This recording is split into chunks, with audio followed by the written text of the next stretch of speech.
রিজেল পার্কটা খুবই চমৎকার, এত সুন্দর পরিবেশ। এবং এখানে আসলে প্রথমে তো মনে করেছিলাম যে আমাদের জাতির পিতা যিনি শেখ মুজিবুর রহমান, হুট করে একটা মূর্তির পেছনে আমি দাঁড়িয়ে আচ্ছা কী ব্যাপার এখানে চলে আসলো কেন।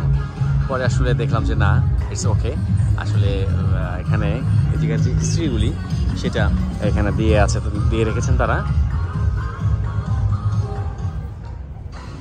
খুবই অদ্ভুত, আসলে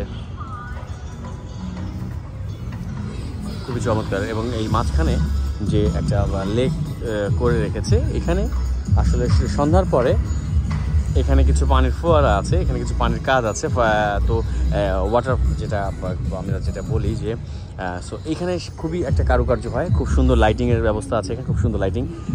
সেটা দেখতে হলে আপনাদেরকে সন্ধ্যায় আসতে হবে বা সন্ধ্যার পরে এখানে থাকতে হবে, তাহলে হয়তো আপনারা সেই সৌন্দর্যটুকু উপভোগ করতে পারবেন।